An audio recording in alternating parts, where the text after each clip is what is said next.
My name is Jaap. I'm here standing next to the raging Boise River to provide you with a quick preview of my online course, Sustainable Communities. This course is not your typical course about sustainable development, but it focuses on the consequences of sustainable development for the way we live and the way we think about our places and communities. The course starts with an introduction to sustainable development as it was presented to the world by the World Commission on Environment and Development in 1987.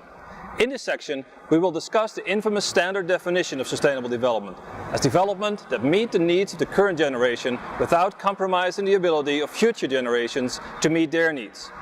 We will also discuss the basic components of sustainable development as they were laid out by the WCED and spend some time thinking about the strengths and weaknesses of the concept.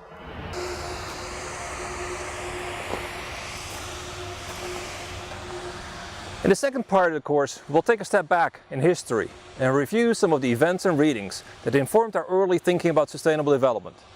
In this section, we'll go back as far as the establishment of our national parks and our national forests.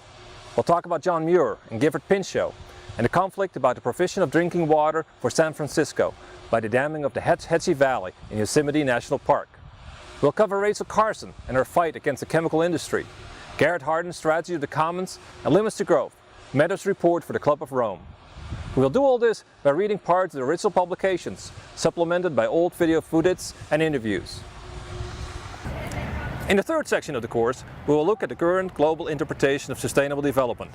You will see that the current global interpretation is far different from the approach that was outlined by the WCED in 1987, and that the main focus has shifted from the relation between economy and environment to the eradication of hunger and poverty. In the final section of the course, we will look at what sustainable development in its current iteration means for communities in Idaho and throughout the American West. What does it mean for a community to be sustainable? How do we create and design more sustainable communities? How can architects, engineers, natural resource managers, social activists, community organizers, and appointed and elected officials work together to truly meet the needs of our communities? I hope to see you online.